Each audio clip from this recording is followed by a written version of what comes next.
one of the big unlocks I had was around the fact that like, it's like that I always felt like I didn't fit in with other people and I'd always be on the outside and I'd always, what have you. And one of the big shifts for me was like, wait, like, it's like I'm exactly who I should be right where I am.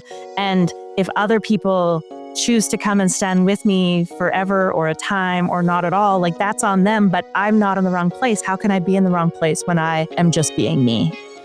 Welcome to Limitless, Unlocking Your True Potential. I'm your host, Fiona Walsh, here to guide you on a journey of transformation and emotional freedom. Each week, we'll dive into the stories of change makers, cycle breakers, and experts in personal development, emotional wellness, and healing.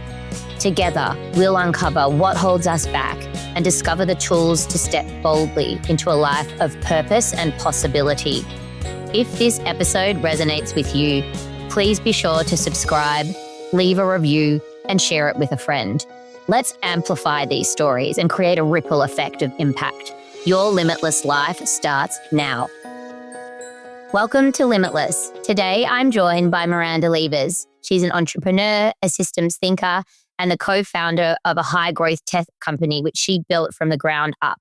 A few years ago, Miranda stepped away from her founder role, thinking she was going to take a 6-month sabbatical. What followed was anything but a short break. In the 2.5 years since, she's been on a radical path of reinvention. She's received an adult autism diagnosis. She's opened up a 25-year marriage. She's come out as gay. And now she's actually joining me today from Italy, where she's visiting her hot Italian girlfriend. She has literally questioned everything, her identity, her desires, even the music and the clothes that she wears.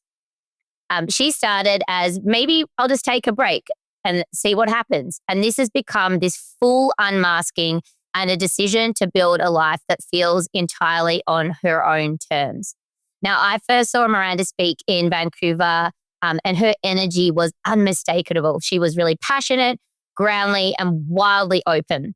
And I left that room thinking, this is the kind of story that needs to be shared on Limitless. So here we are. And Miranda, I'm just so glad that you're able to join me here today. I have been so looking forward to this conversation. Thank you for having me. Yes, awesome. Well, we jump in. So let's go to that pivotal moment in your life. And I know you've had a few, but just pick one where you're like, I'm done, this stops, everything's going to change.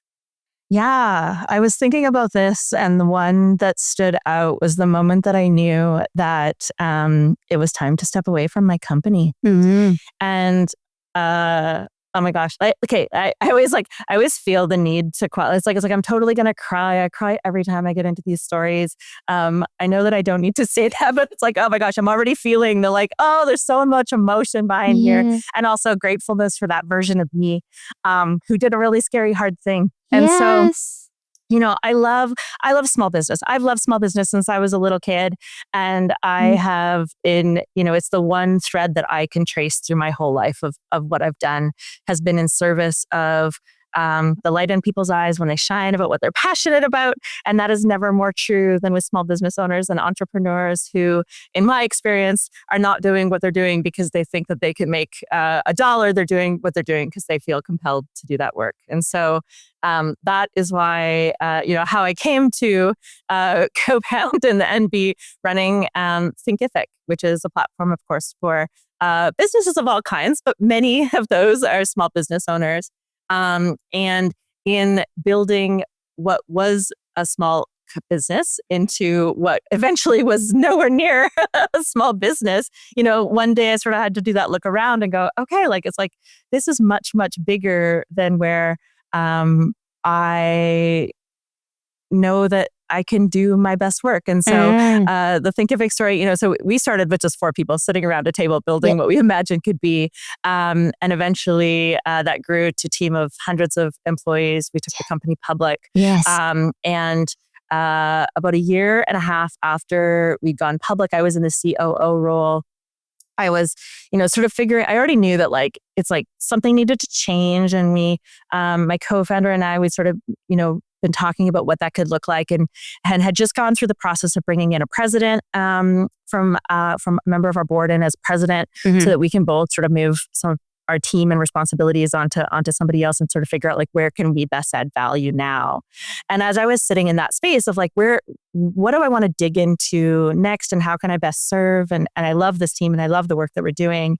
And I had spent some time building a plan for like a really small team to tackle a part of the business that I really believed in and wanted to focus my time on and felt was really important.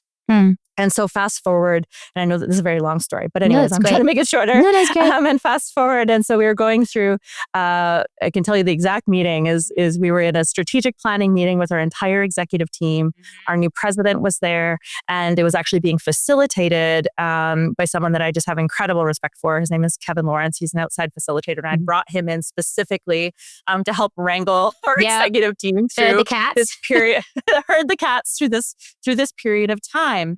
And the activity that we were doing is we sort of had, a few of the small groups, and I led one, was, had built strategic plans for the coming year of like, I want to prioritize, this body of work and these are the resources I'm going to need, et cetera, knowing that we couldn't prioritize everything. We're going to choose a small number of main priorities for the company. And my project, it wasn't a big one. It didn't need tons of resources. It didn't need a ton of budget. It just needed sort of the blessing of the group and that sort of freedom to go and do the work. And through that strategic planning session, and we prioritize, and you do the sticky note exercises, biggest vote, and so on and so forth. And mine wasn't a project that was going to be prioritized, and that could have been, and it could have been predicted, but. And so sitting at that table, I'm often accused of like not having a poker face because I don't have any ability to not show all of my emotions on my face. And Kevin, so the facilitator that we brought in, he looked across the table and he said, sort of in front of everybody, he said, Miranda, he said, I see how passionate you are about this. And he said, I know you really well. We'd worked at that point, for years together in different things. He said, I know you really well. And I'm totally comfortable moving this item out of the top priorities for the company because I know that you will move mountains to do what needs to be done. And whether this is on the board or not, you're going to make what needs to happen. And he said that, and it was the first time when I knew that the stage of company where we were then, we're public, we've got, an independent board, we've got a new president that we've brought in, we've got new executive, we've got, we're trying to lead the company and grow the company in a way that's different, is not served by a co-founder who says, yeah, I know you guys don't think that this is a priority, but I'm going to do it my way and I'm going to go off with some resources and do things anyway. And so even though he said, I know that you're going to move mountains and you always have to do what's right, that you'll do it anyway. And I knew that that's not what this company needs now. And it was the moment that I knew that I needed to leave. Oh, wow. And so, and that was such a bittersweet moment because it was sort of also that moment where I realized where it's like, oh, once, I was the co-founder of a company and it was a couple of us and we really sort of, made the decisions and figured things out by the seat of our pants. And, but our babies grow up, and then, eventually you kind of have to like, just let them fly. And, and I have nothing but love for all of the people in that room. And I have, and I'm just like I will never end being an incredible cheerleader for the work that the team does to this day, of course. But it was when I knew that, it wasn't mine to like muddy through and figure out anymore. Yeah. I love the how grief and love are on the same emotional spectrum. And I can feel that in this story. It's so resonant because you said the word love, but there's this grief as well in the letting go of what you built and who you were in that world as well. And then maybe that now we're shifting because it goes into like who you then unbecame to where you are today, which is an incredible story in its own right. But yeah, I just wanted to pause for that moment because it's very important to really call out that when we do let go in those moments, it's a very strong tug of war of like the letting go of who I was to who I become, but also this love and grief and just having to come to a point of acceptance of what it is, which is really challenging. Yeah.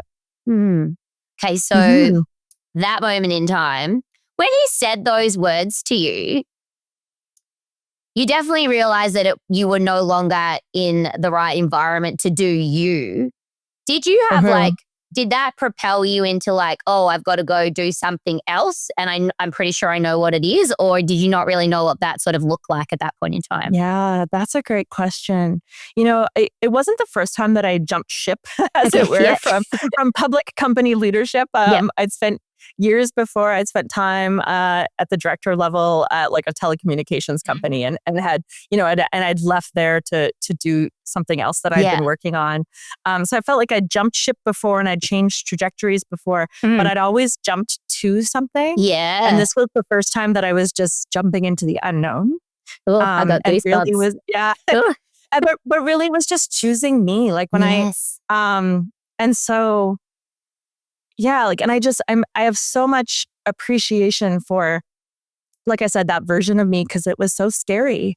But I also knew that it's like, I trusted that I would find my way and figure things out. And I also knew that I think for a long time I'd been holding myself back. Because I didn't feel like I had been running at full tilt for quite some time. And I felt like I was, trying to figure out like, how do you,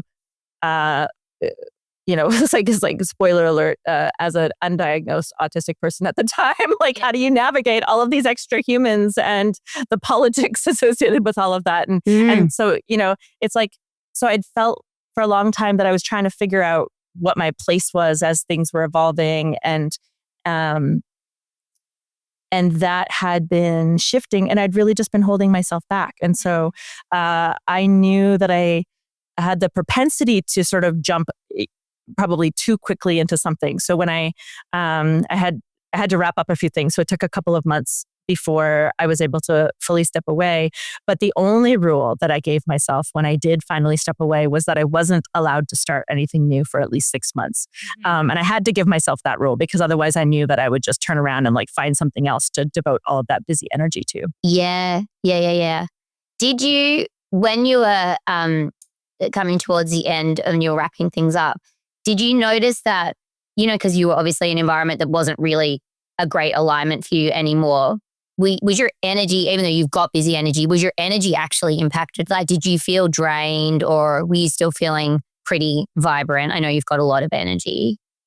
Yeah, I think it's like the boiling a frog situation. Like it wasn't until like really. No, I know. Because so it's like when you're in it, I can't answer that. Like, so it's like, I think it was sort of like the same as always. But certainly if I look at energy levels, like after, especially like a few months later, like as I started to like not have to feel so constrained and start to break all the rules, my energy levels at a much different place. So clearly I was impacted through that time. I don't think that it was any different right before I left than earlier. I think it's just like, a really long time working in an environment and in a way that was no longer serving me. And you just don't notice when you're in it.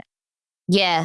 Yeah. I mean, that's why people hit burnout and they're like, oops, should have, if the environment is part of the reason they've got burnout, then they're like, well, maybe I could have noticed that earlier. So, okay. So you set the rule that you were not allowed to like start anything new because you're probably like, you're an entrepreneur at heart. So you're like, I want to get into something straight away. That would have been really challenging. That was the one and only rule. So how did that first 6 months play out for you? Like, what did you go through?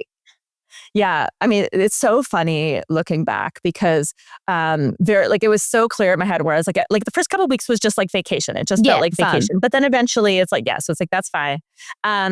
And then I was like, I basically had just pre-scheduled in self-work because I was like, oh, like this is what people do, right? Like they go on sabbatical, they like find do this self-work thing. Like it's like, let me do that. So naturally I started with a really big spreadsheet and I started making a list of every project that I had ever worked on or anything I'd ever done.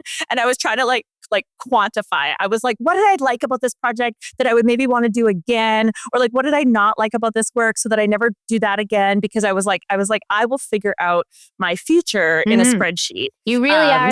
You're such a systems thinker in everything you do. Oh my Where gosh, are the patterns? Yeah. Yeah. And now like now I just look back at it. To me, it's just so comical because it's also like not really how our brains work, even mine. Because it like at the time, but like your I just programming was so strong that's how you knew how to do stuff. So you're like, I'm going to apply. This is how I'm effective at work. I'm going to do it to my life. Yeah, exactly. So that's where I started. Love it. So that lasted a little while. But that was where I started to have like, and I was like, I was doing the same thing with like, even like the inner work where I'm like, oh, I'm feeling tension about this. Like, let's try to figure out like, where's the tension coming from? Why am I worried about that? Like, what, and started doing like the thing where you can like identify what the root is of the particular thing. And then able to, sort of like rewrite the narrative, adjust things, whatever, so that you like don't feel tension anymore. And I was doing a pretty good job of navigating even that side of the work. But I started having what I call like these loose threads that I couldn't reconcile. And the first big one was when the first time that I had a big speaking engagement, but I was no longer at Thinkific with my sort of day-to-day team. And for like what felt like the first time in over a decade, I was nervous about public speaking. And I'm like, this is so weird. Like, I'm not nervous about public speaking. Like, why am I nervous? And as I dug into that, I realized it's like, oh, like I'm used to having like my right-hand empaths, like to read over all my work. I'm used to having people in the room with me to like help me, like even just like to know that if I miss something going on, they'll tell me. Like it's like all the like little supports that I had actually built for myself over time that I hadn't fully sort of appreciated. And as soon as I didn't have them, I was like, I felt like I was 20 again. Like I was like, wait, like I thought I'd figured this out. Why am I feeling tension here? And that was sort of the first opener to what would ultimately end up being an autism diagnosis. Where I just had these like threads that I couldn't quite reconcile. So these threads you had maybe unconsciously plugged with team members and people who you knew had those skills. So you created this like safety zone around you of people who plugged all your gaps, but you hadn't maybe done it consciously. And then when they were gone, it's like super vulnerable because you're like, I need my room reader and I need my energy person and I need my nonverbal cue person because holy crap, I don't know what's going on. Oh, I love it. So you've done it subconsciously. That's really fascinating. Yeah. So some of it I knew. Like I've always known that the way that I've always said that I can't read people. Like I've always known that the way I interact with others is different. And so like I had been intentional about some of the like the empaths. Like I need the right hand empaths, etc. But there was a whole bunch of it that I that was totally subconscious. Like, an example being that for years I'd been going into the office at 5 o'clock in the morning. And I would say that it was because by the time that there was like everybody was there, I would just be like pulled into meetings or ask questions all day long. But what I didn't ever fully appreciate is like how impacted by how impacted I am from noise, like sensory. Like I have major sensory differences when it comes to noise.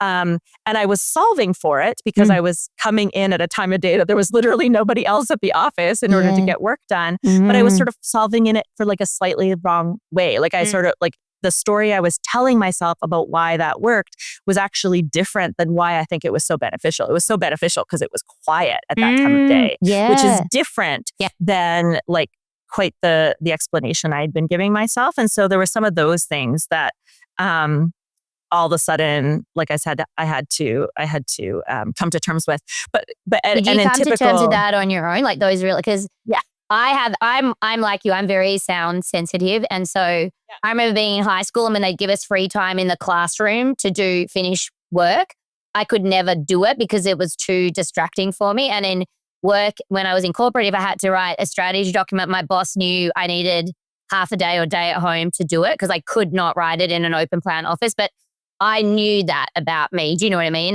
But how do you come to those realizations? Yeah. So like I said, is I had like the interpersonal ones I sort of knew. Yeah. And then like there's some of these other ones one. where I'm like, this doesn't make it. The sound one I had no idea. Yeah, like no it's like idea, I was like, I didn't know. Yep. But so I knew the interpersonal ones in particular, like my brain kept being, it's like, ooh, but like that could be autism. Like it's like we all understand that like interpersonal differences can be autism. Yep. And because I had this time, because I had more of them that were kind of coming up, and I was like, oh, well, like I'm positive that I'm not autistic, but like any good overachiever, I'm like, I will do the work and diagnose myself to determine whether or not I'm autistic, which is like a very typically autistic thing to do. And in typical, now I get to say autistic fashion, like part of the difference is being so hyper literal that even with all of the assessments, it's like you will not score yourself effectively as autistic because you take even the psychometrics so literally. Yes. So black and white. Like it's like so black and white because that's part of the thing. Yep. And so I had self-diagnosed myself as definitely not meeting the DSM-5 criteria, definitely not autistic, my professional diagnosis. Dr. Miranda. It's like Dr. Miranda. But it kept coming up where I'm like, oh, this is like, I can't reconcile this and I can't reconcile this. And eventually I just got annoyed. So then I was like, I am just going to hire a psychologist to tell me that I am not autistic so that I can stop spinning over this thing. Yeah. And then, so I engaged in a formal diagnostic process, and I'm absolutely and completely autistic in every category. Yeah, because it's like, also like this, like A plus. It's like A plus autistic. You because high there's different achiever, categories. high achieving.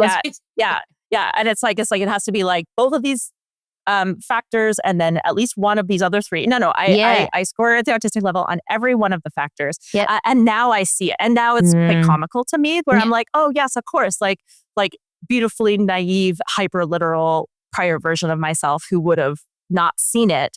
Now it's so clear to me. And so now it's been like, I've been so grateful to frankly not be working, because it has been such a wild ride of having to recontextualize everything. Every cell in your body. Yeah. And every cell in your body.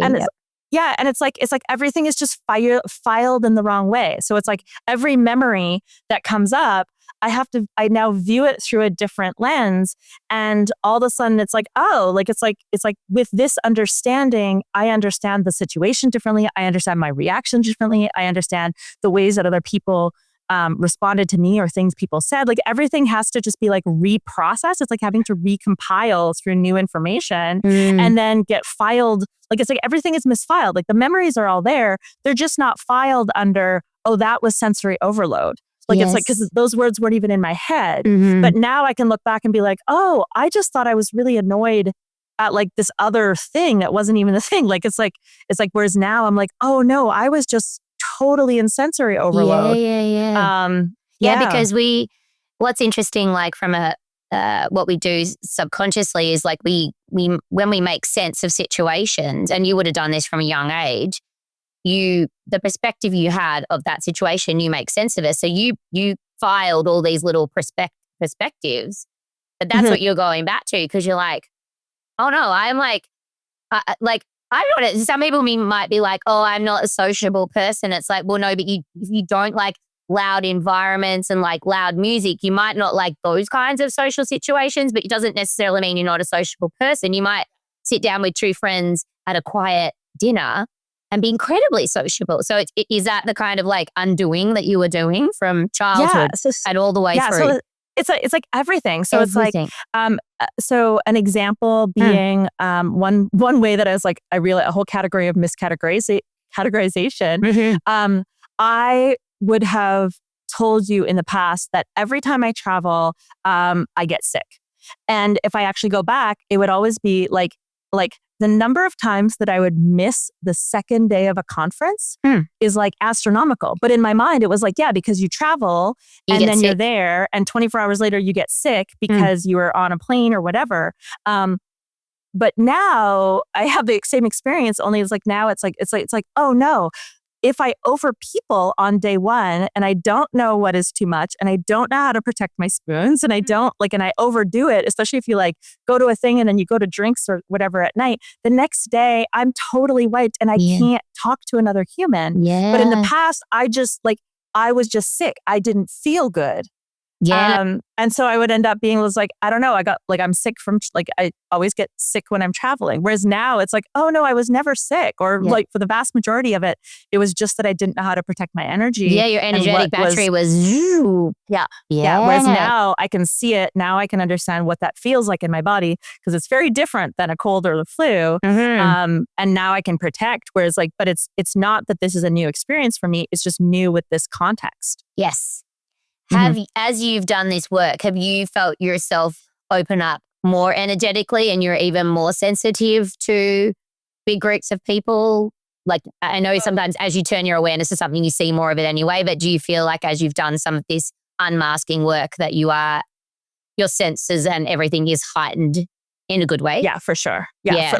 For sure. Yeah. And like I said, it's like so much of it is like, it's kind of a trip because it's difficult to remember what things were like before, because like I said, it's like everything is misfiled. Like that's the best way that I can describe it. It's like the memories are all there, but they're not classified under the same language. So it's hard to relate to how things felt before. But yes, like it's like for sure, much more aware in all of the ways. Yeah. And when you were little, do you remember being very intuitive? Not like, so it's so funny because I have many beautifully intuitive friends, and I tend to have lots of like deeply empathic friends, which is wonderful because then we can end up being like really good matches. But it's because I like to say it's like I am deeply empathic, or I deeply care about the humans around me, but how that is viewed or manifests is often different. So my ability to read individuals is not like, it's like I don't have heightened ability to read individuals, but I am very good at reading a group and being like helping, like what does the group need, which is a bit different. Very different. And I like to say, it's like I'm very much a systems thinker. And I, in many ways, it's like I'm intuitive around systems and patterns and business models. If I can say that, it's like those things I experience in the ways that I hear people who are intuitive around people speak. So people who are that I talk to that are intuitive around people will they will feel things before they can articulate them, and they can, it's like there's this sense, and it's like that's how I am with systems and patterns and business models, and like it's like I will feel it before I can even put words to what's wrong or where's the gap or where's the missing piece, and so. I like to say that is where my intuition is. That's where your superpower is. Yeah. I love that. And do you remember when you're a child, did you do that in like systems as a child? Like, did you see it in like puzzles or games or anything like that? I don't know. No, you don't remember? That's not one. I don't remember, or I haven't found how it's filed yet. Yeah. I'm sure it'll come up. Someday I might remember, but right now I don't have an immediate aha story to share with you. Yeah. That's cool. And so after you got your autism diagnosis, and this refiling process, I'm guessing, is going to be ongoing, because it's like whenever, like it's like anyone who's doing this kind of like rediscovering who they are or unbecoming who we thought we should be to become who we really truly were put on this earth to be. Every time a new situation triggers you, or you remember something from the past of childhood, you're like, oh, let's go back and figure out what story did I tell myself about that, and was that accurate, or could there be a different perspective? And I'm doing that the same as well. So I love the way you describe that, because it really is a journey, and I don't think it's going to end. I think it, like, I'm only on my deathbed and be like, ooh, what about this? Yeah. Yes. So that one's an ongoing one. I want to know about like, what are some of the biggest things that you've blown up?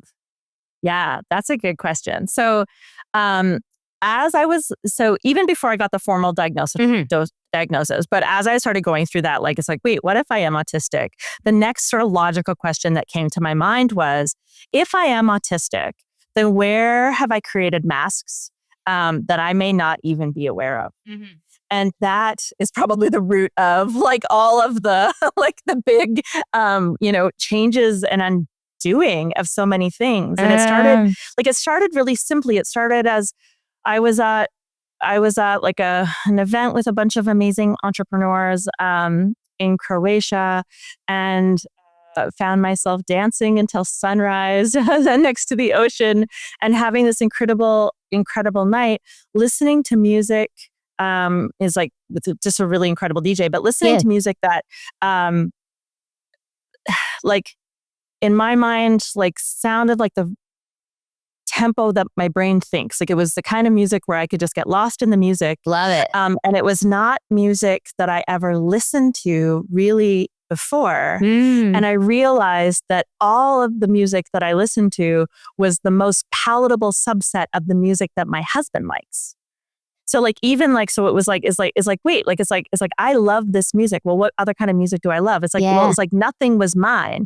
It was only ever like, it's like, he was the audiophile. He knew about music. And so what I liked was just, the whatever was from his that I liked, as opposed to anything that I had, chosen intentionally for me. And that was like one of those very first like sort of petals where I'm like, oh, that's interesting. And it's like, how do I get more of that? How do I like dig in more there?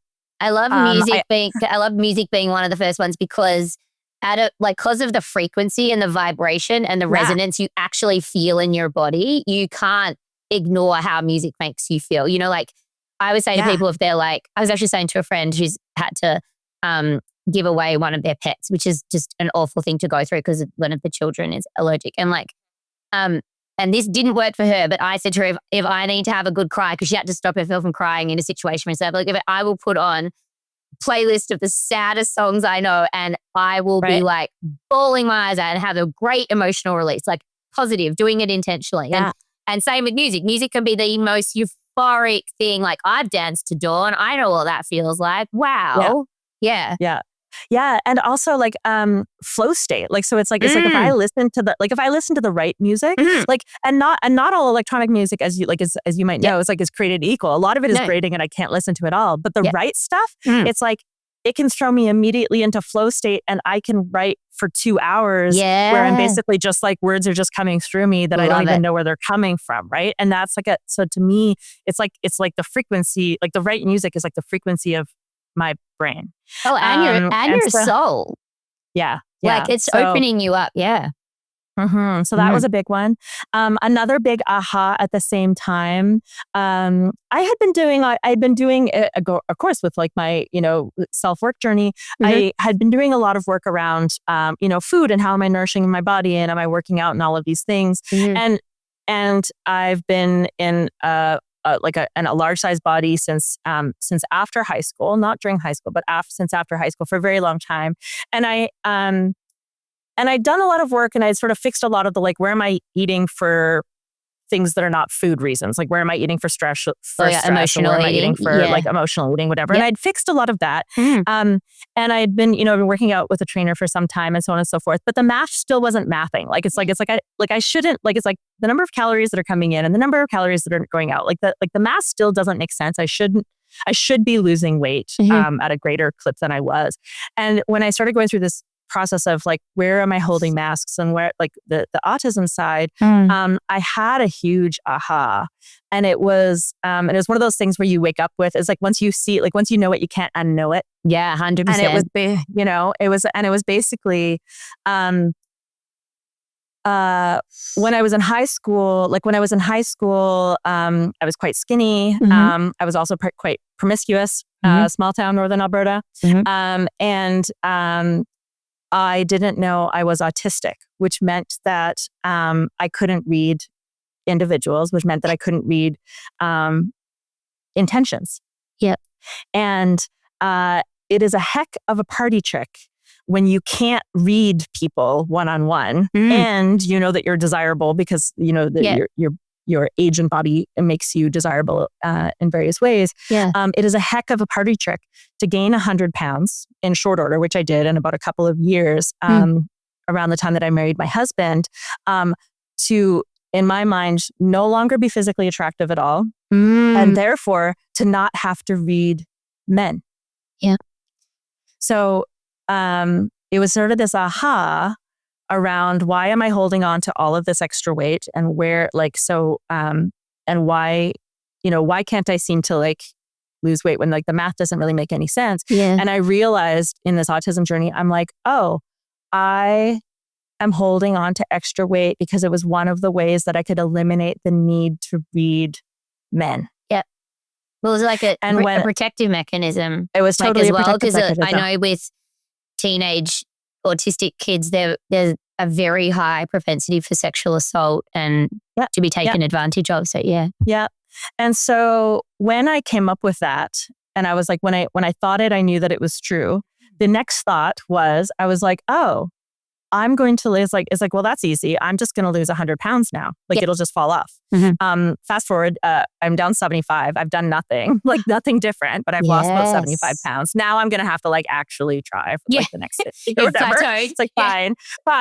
But yeah, it's basically it was just that shift of oh, I don't need to hold on to that anymore. And literally 75 pounds fell off.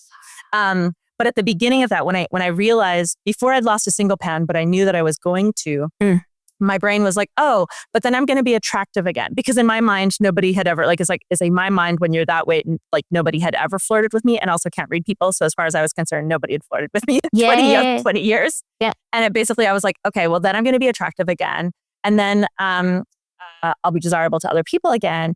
And I'm not necessarily, and I've been married for 25 years. I'm madly in love with my husband. And we were in a monogamous relationship for the vast majority of that, until I'd kind of come to I was like, oh, and then other people are going to find me attractive again. And I may be okay with that. So I'm going to need to have a conversation with my husband in advance, because I think monogamy is going to be a problem. Is kind of how that came. So it just sort of surfaced that you were like, oh, I'm not sure about this anymore. Fascinating. Yeah. So I was like, oh, monogamy is going to be a problem, right? Because it's okay, well, now I know that I'm going to just lose a bunch of weight because it was there because of this. I don't need it anymore. It doesn't serve me.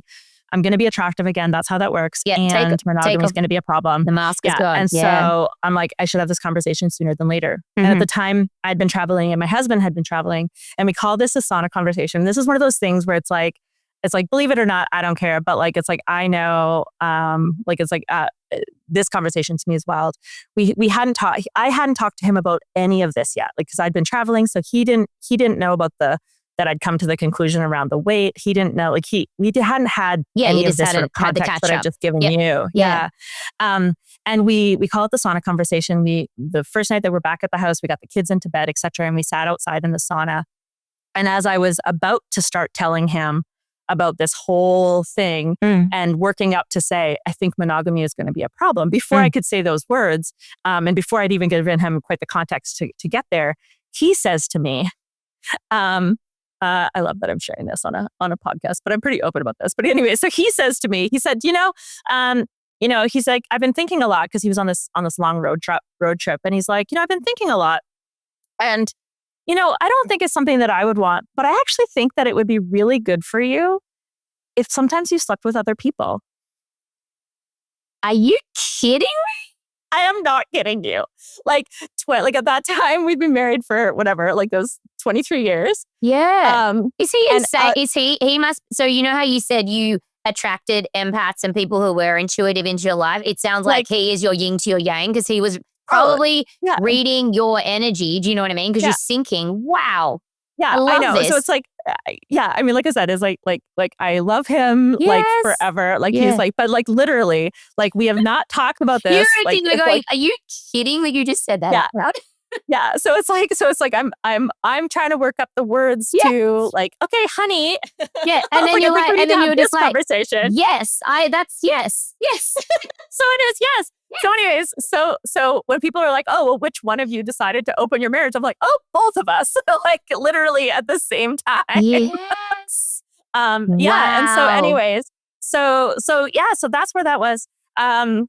Yeah. And then, and it hasn't just been me, it has been both of us. We now both have other partners. Yeah. And then, and so then and then there's like a whole other piece, which we don't entirely need to get into, but he's been trying to convince me that I've only been into women since like we were like, since we've been married, like for 27 years, he's been trying to tell me. I've always known that I was bi, including before marriage, he knew. Yeah. But I'd never had a relationship with a woman. Cool. And so I had never come out as queer or gay or bi. And at the time in the 90s, it was a very different, and like small town community, it was very, very different. And even though I always knew that about myself, I've been in a long-term monogamous relationship with a man. Yep. And I never wanted to hold space in a community for which I didn't suffer the marginalization of. So I was only ever an ally. Yeah. Until we opened our marriage. And now I'm pretty sure that I'm really just gay and he gets a hall pass. Yeah. I love it. Yeah, that's really fascinating. So when you opened it up, were you open to men and women? Like, or were you at that stage, you were like, no, I think I'm just going to stick with the women? No. I was open to men and women. And that, and I'm not going to get into details, but there's so many things. No, you don't need to. Sorry, I was just curious. No, that's okay. Yeah. But it's more like it was the compare and contrast that helped me to realize. I'm like, oh yeah, no. Well, and it's, like when you do open up something that is truly aligned, how like sometimes in the past you might second guess and self-doubt. I know personally, like once I've stepped into work or parts of my life that have been very much aligned with who I am, you just know. There's no like, oh, maybe. It's like, yes, no. Like, and it's very black and white. And I know you're black and white in your thinking anyway, but it's that like, I feel like it's like once you hear something, as you said before, you can't unhear it. So you just got to do something about it. Yeah. Once you feel it. Funny. I'm constantly laughing like at my very recent naivety. Like, so it was like, oh, like sweet summer child. Like, it's like, I don't understand how I came to be like 40 some years old. And all of these things that I now know are so true about me, like up until a couple of years ago, just weren't even a thing. Like, it's like, I didn't even know what feelings were, like, really. Like, it's like, I didn't know what feelings were. I didn't know what it felt like in my body to be like hungry versus like overpeopled. I didn't know what kind of music I liked. I would walk into a store, like a clothing store, and I would just like find like the least offensive mannequin and I would just buy what was on the mannequin. Like, so it was like, I didn't even like everything about my life had been built around like, what was I supposed to do as opposed to choices that I'd made. And I was so blind to it. Yeah. And it turns out like once you start like seeing that and pulling back those layers, like it just gets easier and easier. Like at first it's scary to go outside the rules. And then it's like, oh wait, like nobody cares. Like, it's like the sky's not going to fall. Like nobody's going to come and give me a ticket. Like I was like, you're not going to get in trouble. Yeah. Like, it's like, no, you can just decide to be a more embodied version of yourself. You can just get curious to figure out what that even looks like. You can just like, age is also a construct. Like who says you can't dance until sunrise? Like who says you can't like do all of these things? And life can just be so much more fun. And so anyways, like, so I look at 2 years ago me with such grace, and it's like, oh, like, it's like that was so much harder than it is now. And like, and people talk about, it's like, well, dream your, like, what is your biggest vision of your life? And like, what is your wildest dreams? And it's like, there is nothing about my life now that I could have possibly dreamt, because it's so far outside of what I thought that good even looked like, or what I thought I wanted. Yeah. Yeah. Yeah. It's interesting. Like, I'm with you, and I see this in the people that I coach as well. That first layer of your onion, so to speak, that you take off is by far the hardest.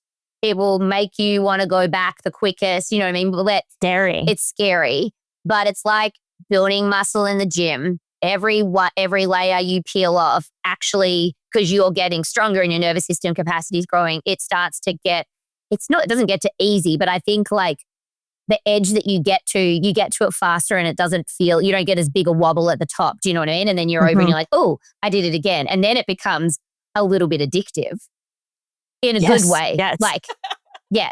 Yes. Not a terrible, not in the negative connotation of addiction. Yeah. Yeah, so your like muscle to relearn and reinvent now must be pretty strong because you've just been on this like course correct for like the last now 2 years. Yeah, it's like now it's just my full-time job. Like I'm just so glad that I haven't been trying to work because I've just like I have spent my life overachieving at everything I've set out to do, including sabbatical self-work. Yes. Well, you know what I loved, what came through for me intuitively before is like, because you're such a high achiever, and I see this a lot in my coaching clients, people actually high achieve and like they hit mastery level in masking or in external validation or in like doing stuff that, you know what I mean? So, or people pleasing. So you're like, yes, you got all the fucking gold stars in the world. You topped your class, but it's a protective mechanism. It's not actually like who you want to be, like heart open, all of you. And one thing that I always try and reassure people is when you do start to take these layers off like you have, and all the things that you are worried about, like, yes, you will disappoint some people and some friends will leave your life. But I'm always like, just be gracious and grateful that you've had those friends and know that as you step into your most authentic version, that those people were meant to drop away. And trust me, your real people are going to be magnetized towards you because you're being all of you. Yeah. And I'm exactly where I need to be. Yeah. Have you noticed that? Like, are you like drawing in people to your life that just absolutely light you up and set your soul on fire? Yeah. Yeah. And that was one of the biggest, one of the big unlocks I had was around the fact that like, it's like that I always felt like I didn't fit in with other people and I'd always be on the outside and I'd always, what have you. Yeah. And one of the big shifts for me was like, wait, like, it's like I'm exactly who I should be right where I am. And if other people choose to come and stand with me forever or a time or not at all, like that's on them, but I'm not in the wrong place. How can I be in the wrong place when I am just being me? And so that was a big one for me. Yeah.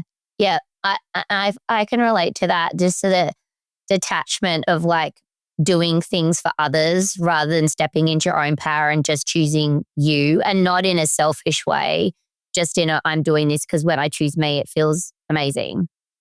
It feels how it should. So where you are right now, have you got, what's your latest mask that you're like, here we go again. What are you working on? Well, yeah, I'm itchy to be off sabbatical and working. And it turns out it's very hard to get off sabbatical. And in large part because I have spent my whole life hiding. And when I have done the work I've done, I've always been like, I make like a really good number two because I like hiding behind other people who get to be the face of things and get to be the charisma of things and get to be the people side of things. And I'm not doing that this time. So I am battling all my inner protective demons and protectors who are on overdrive, trying to keep me hiding, to be honest. When I know clearly who I want to serve is who I've always wanted to serve, which is the entrepreneurs and small business owners who are out there to build what they're here to build. I'm not planning on starting another tech company, but I know that I can help those people. And the way that I can most help is with my words. And, with teaching and frameworks and writing and all of those things, all of which requires me to be visibly me. Yeah. And it has been, I would say, a 2-year journey on unraveling what I need to feel safe to do that. And it's an ongoing journey because like on a daily basis, I'm like, but I don't want to. I just want to hide. I don't want to be seen. I don't want to be perceived. What if somebody doesn't like me? What if somebody has something to say? And even though like I can logically talk down any of those arguments, but there's a big difference between what we feel and what we know. And so I've got the knowing side sorted, but I'm still, navigating a lifetime of masking and hiding. In order to navigate this next phase. Yeah. And we can like logically, intellectually, rationally know something and make a whole lot of sense out of it. But it's our emotional part of our body that trumps, because that's where fear lives. So I can relate to that. The fear of visibility. I'll never forget the first like Instagram story or post that I did to say that I was like leaving corporate and going all in on coaching. And like, I was like, I think I recorded it like 40 times and I sent it to my partner and I was like, the fear of visibility was absolutely paralyzing. So I understand. But again, like once you break through those things, you're like, it's really liberating because you're like, oh, and empowering because you're like, oh, I'm doing this now. Like, this is cool. I'm doing what I was meant to do. What do you believe is your like true like soul purpose in life? Now that you've done all this work and you've landed where you are now, what is your true belief in terms of what were you put on planet Earth in this like lifetime to do? Oh, yeah. I think one of the things that I've heard most often from other people, and this plays into sort of the work that I want to do, is my ability to help people see things that are right in front of them in a slightly different way than they did before. And I think that there's lots of people who are teaching. So there's a lot like, and it's just getting noisier and noisier. I think that there's a lot of people that are teaching and there's a lot of people that have things to say. And I don't care about, sort of teaching like, here's the 5 steps to like create a new marketing funnel or whatever. Like that like makes me want to run and hide. But when I can help somebody see the problem right in front of them or the situation right in front of them, and whether it's about business or whether it's something else about that they're blocked up against. But most often for me, it's sort of like the system side. So it's like, especially on the business side. If I can just help them see that in a slightly different way, I don't have to give them the like, and here's the 5 steps to like solve the problem, because they can solve it themselves. Like, it's like people are smart, passionate, curious humans. And so often, like, it's just like when you only see things from one direction and you can't figure out the way through, one of my superpowers is the ability to sort of like help turn what's right in front of them in a way that all of a sudden is like, oh, wait, like it's like it was always just right there and it was always so clear. So like opens up the block for them or the just by slight switch. I love that. Yeah. It's so cool. Yeah, because it's like, so like it's not about like teaching people is like, here's my 5-step method for whatever. It's like, no, I just want to help people see things in a different way so that they can then like do all the things that they're here to do. I want, like, the world will be a better place when more of us can spend time in who we are. And that, like, whether that is crafting and building businesses based on something that we're passionate about and we believe, is better for the humans that we work with and who are here, or that we can more fully live our truth or more fully, like step into who we're meant to be as opposed to who society told us to be. Yeah. All of those things make this, just like make life more worth living. Yeah. And so that's what I care to support and do. And I'm figuring out and will be continuing to figure out like, how do I do that? Yeah. But I think that that's a large part of why I'm here. Yeah. And that service to entrepreneurs is so needed because so many entrepreneurs leave corporate or set up their own thing and it's very heart-led and purpose-led, but they don't always have the systems to actually back it up. So I can see you having a huge impact in this next chapter. And I'm like so excited to see where it takes you. Thank you. So before we go into some rapid fire questions, I have one question that I ask everybody. So transformation often happens in small, intentional, incremental steps. It's really these huge quantum leaps, even though that's what we really want, but we don't get that. And when we make these micro movements like you have over the past couple of years, we start to access deeper awareness of ourselves. And it helps the change sort of stick and be sustainable. So based on your journey, what's one small step or action that my listeners could take away from you that would help them unlock their limitless potential? Ooh, that's a good one.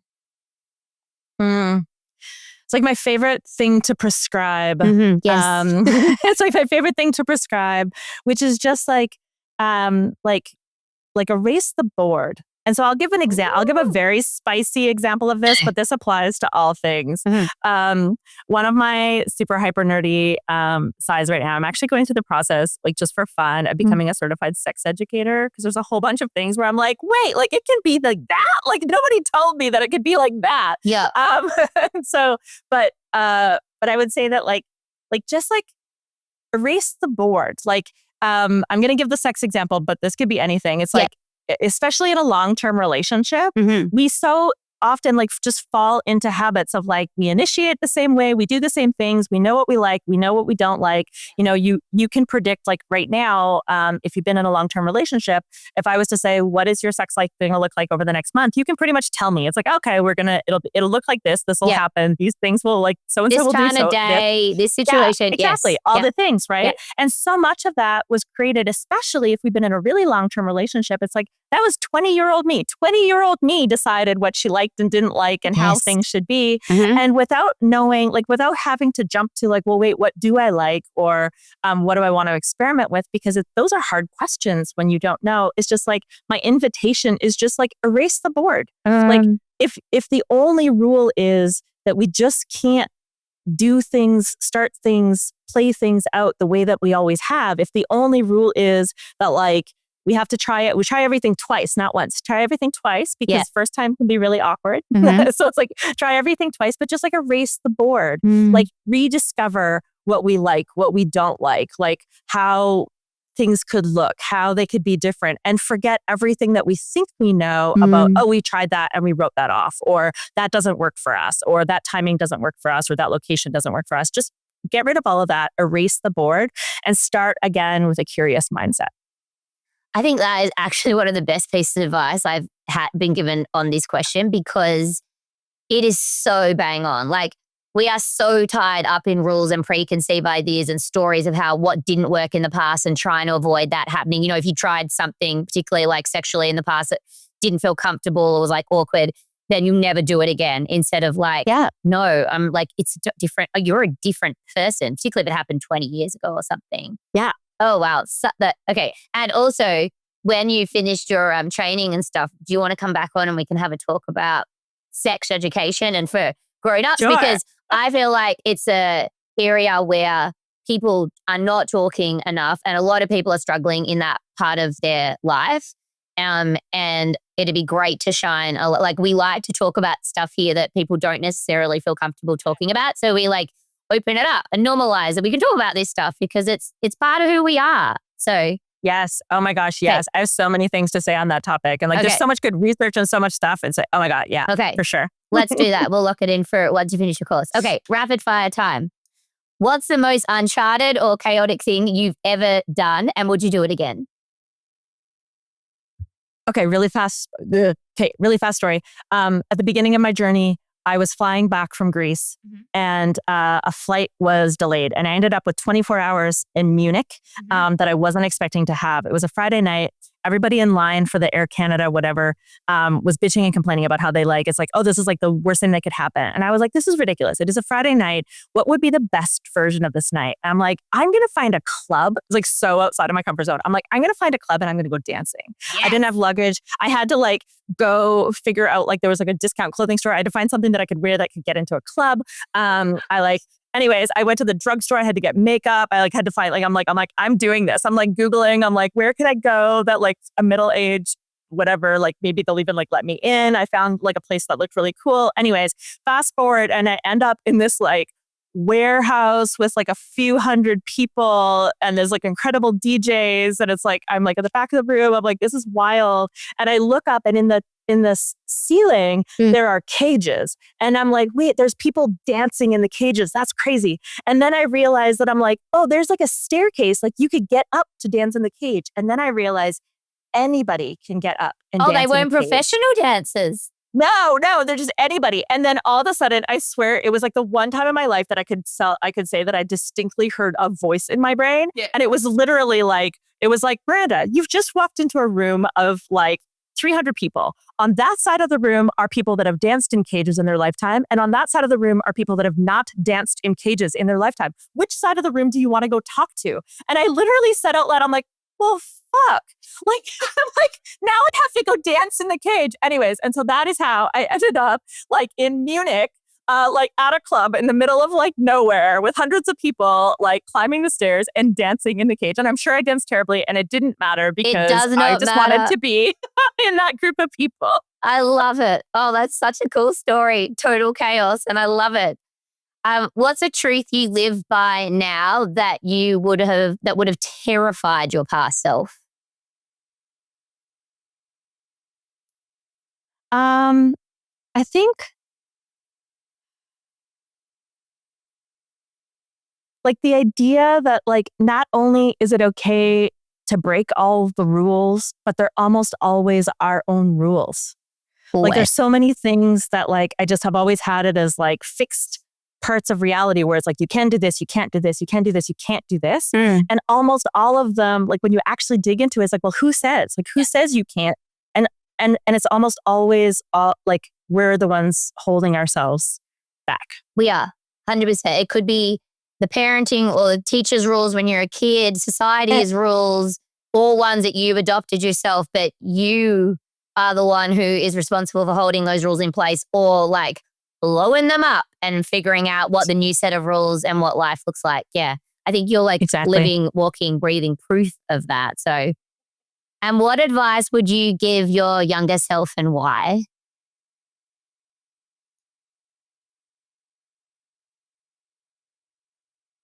I don't even know. Like it's hard to know what I could have said to a past version of myself because I don't regret any moment. I think that things happened exactly as they needed to happen. Yeah. If they hadn't happened exactly as they happened, I wouldn't be exactly where I am now. And I love where I am now. So I have a hard time. Like, I don't want to go back and change the past because it's like, no, like, it's like, because then it's like, I don't know. So maybe it would just be like around, like, it's like just grace. Like, don't be too hard on yourself. Just have grace. Yeah. I love that because I believe we're all like, as we get to this stage of our life as well, we're where we are because of all of our experiences and the sum of our parts of everything that we've been through and all our lessons and all our struggles and all our highs. So yeah, I agree with you. So true. All right. When you hear the word limitless, the name of this show, what are 3 words or feelings that are evoked in you? I just felt like the instant like feeling of breath and expansion and lightness. Oh, beautiful. Yeah. And finally, when you need to raise your mood or vibration, what's your like go-to song? Gonna be guessing it's some form of dancey track. No, yeah, I don't know. Like I have like a Spotify list. Like I'll just jump to like Monolink maybe or one of the other DJs that are in my Spotify. Yeah. I love it. I love it. Well, Miranda, it's been such a joy, such a fun conversation. Thank you for sharing your story, being so vulnerable and honest. And I know that people are going to take so much out of this conversation. So thank you for being with me today. Thank you so much. I'm writing over, I think you're going to include the link, but I'm writing over at torchtheplaybooks.com is where I'm going to start putting more of myself out on the internet if anybody wants to come and play along. But thank you. Thank you so much for having me. This has been just such a delightful conversation. It's been so fun. Yeah, I'll put all of Miranda's stuff in the show notes and contact details for her so you can reach out for her, particularly if you're a small business owner and you're thinking, ooh, I think I would like to have her partner with me in my business. So yes. Amazing. Thank you. Thanks, Fiona. Thank you for tuning in to Limitless. If you enjoyed today's episode and love hearing the stories of courageous cycle breakers, I'd be grateful if you could leave a review on Apple Podcasts or Spotify. Your feedback not only helps others discover the show, but it also amplifies our mission to unlock emotional freedom and true potential. Every review makes a difference in helping more people embrace their limitless life.